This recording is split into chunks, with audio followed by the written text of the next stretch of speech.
I was born in Poland in the city called Łódź. It was the second largest city with a population of almost 260,000.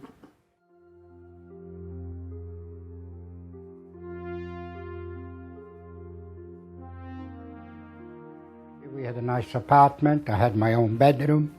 My grandfather had his own business. It was a chemical business. On the 3rd of September 1939, Britain and France declared war on Germany. So within 6 weeks, the whole of Poland was occupied by German troops. The day they came into our town, our city, everything changed. First of all, no Jewish child was allowed to go to school.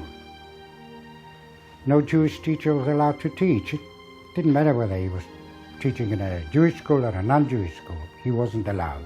Doctors, lawyers, engineers, nothing. They weren't allowed to practice their professions. And every morning we used to get up, new decrees were coming out, posters up. No Jew is allowed to travel on public transport. We had trams there. If they caught a Jew, they realized he was Jewish, the way he was dressed, with a beard, they slung him off the bus, irrespective whether the bus was stationary or moving. If they found a Jew walking on the pavement, they cut his beard off. If they were near a shop, they went in, got a bucket of water, made him wash the pavement, just to humiliate him for no reason. And of course, hunger started because there wasn't much food to go around. The farmers, Polish farmers, were frightened to come into the city. In November 1939, a poster came out, every Jew has got to go to a designated area. We were left with about 150,000 people. There was enough room, maximum, for about 20,000 people to live normal life. We finished up, the three of us finished up with one solitary room, no bathroom, no toilet, no running water. Wanted to go to the toilet, you went downstairs. Wanted water as well, you had to go downstairs. Can you imagine 20 below zero? So by April the 4th, it was completely surrounded by barbed wire. You couldn't get in, you couldn't get out. Beating didn't worry us. The amount of time we were beaten, it didn't matter because, the pain goes away and you're right. Hunger never goes away. And a lot of people were dying from starvation, disease. And a lot of people were committing suicide. And I always used to ask my grandmother, why are they committing suicide? Surely they want to live. It took me years and years to find out later why they were doing it. Can you imagine a mother losing a child or two children from disease or starvation? She didn't want to live. Or the father.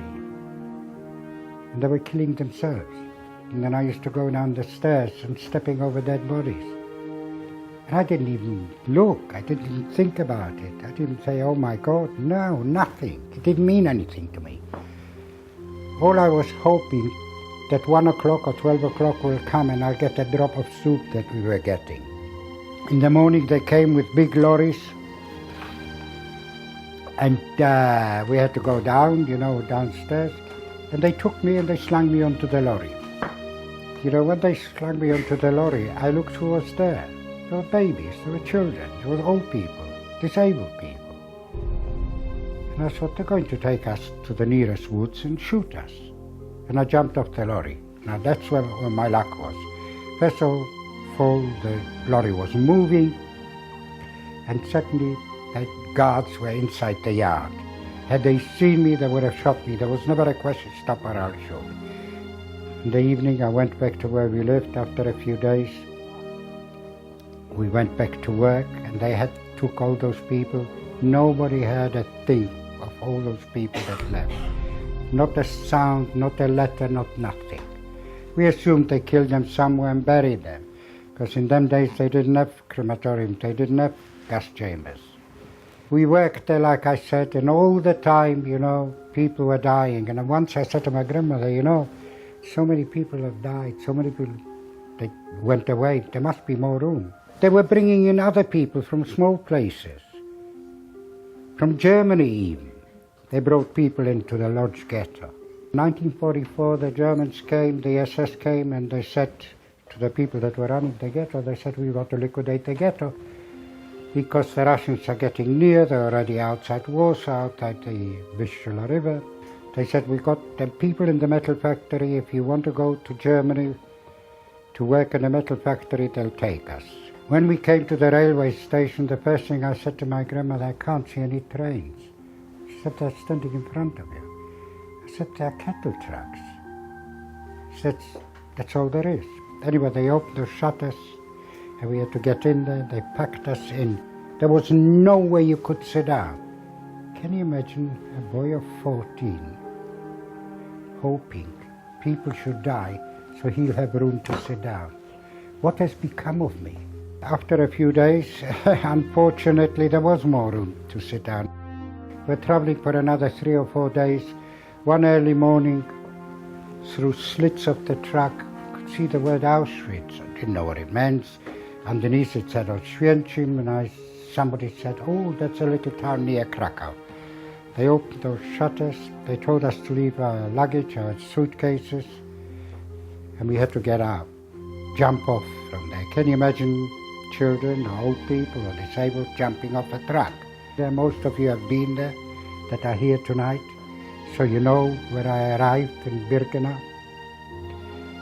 And those people that had to go through the selection, so they were pointing right, left, were old people, disabled people, and also children, and also women holding children. And they tried to rip the child out of the woman's arm. The guards came over and they told her to put the child down, but of course she wouldn't. And in many cases, they even shot the baby. When it was finished, they marched them to the showers, so they told them. They packed them into that room, which you have seen. They closed those gates, those shutters. A German guard went up on a ladder. There was an opening there on top, and he threw some Cyclone B gas. Within 20 minutes, all those people were dead. Within 1 hour of arriving in Auschwitz-Birkenau, those people were dead. And you know, even today, I ask myself the question, how can a human being do that daytime, and in the evening to sit down with his wife and children, listen to music and eating his dinner? You know, people would think I'm talking about hooligans or crooks or whatever they were. They were people with degrees, doctors, lawyers, engineers, accountants that were doing it, not some thugs. For some reason, we don't know why, maybe because we were going to Germany to work, they didn't tattoo the numbers, but I had a number. And I looked at myself and I thought, I've got nothing now. My grandparents, I haven't got. My parents, I didn't have for a long time. I got no possessions, nothing. I haven't even got a name. All I am is 84,303. They took us on passenger trains, proper trains, and we arrived in a place called Stolp in Pomerania. It was a labor camp. There was 1,500 people there, only all Jewish. One day 5 boys stole some tobacco that was going for the Germans, and they were caught. They put them in an isolation room. After a week they let them out. We had to come to the square where they let them out. When we came there, we know what's going to happen. Those gallows with ropes hanging down, 5 ropes, put them on the stools. And a German officer, an SS officer, started reading out, prisoner number so-and-so is going to be hanged because of. They couldn't finish the sentence. Those boys jumped off to their death. They wouldn't let the Germans have the satisfaction of killing them. You know, I told you how dehumanized I was, but that scene has never left me. Whenever I talk about it, I think about it. I see 5 young men standing there. They were older than me, standing there. And 20 seconds later, they're hanging their dead. I cannot thank the British people what they did for me. Those boys that liberated me, that gave me my life. But not only my life. I've got 2 daughters, 6 grandchildren. 8 months ago, the greatest thing happened. A great grandson for a Holocaust survivor that's lost almost everything, having children, grandchildren, when I look at them, I look up to heaven, and I say, you see, Hitler did not succeed. He might have killed 6 million of us, but he did not succeed. You approve. 3 of my grandchildren already visited the camps, and I tell everybody, you can read a book about it. You can watch a film about it. You can even hear a Holocaust survivor talking about it. But you cannot imagine till you've been there and you come back. Everybody I met said to me the same thing. If I live another 1,000 years, I could never forget what I have seen. And of course my father. I know he came back in 1941 from Russia to Poland, like he never existed. And like one of you said to me, somebody said to me tonight, that his greatest thing was to stand there and say Kaddish. And I would like to have stood knowing where to go and say Kaddish.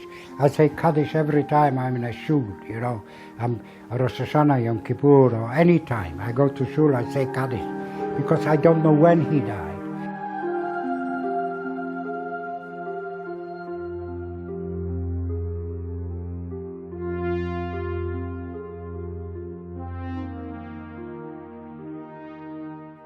People ask me, why do you do it? I mean, you're an old man.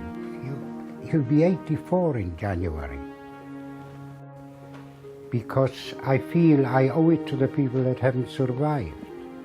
I tell the young people, don't hate. We are all the same. What difference is it? Whether you're a Jew or a Muslim or a Christian. It's only different places of worship at the end of the day. There's only one God.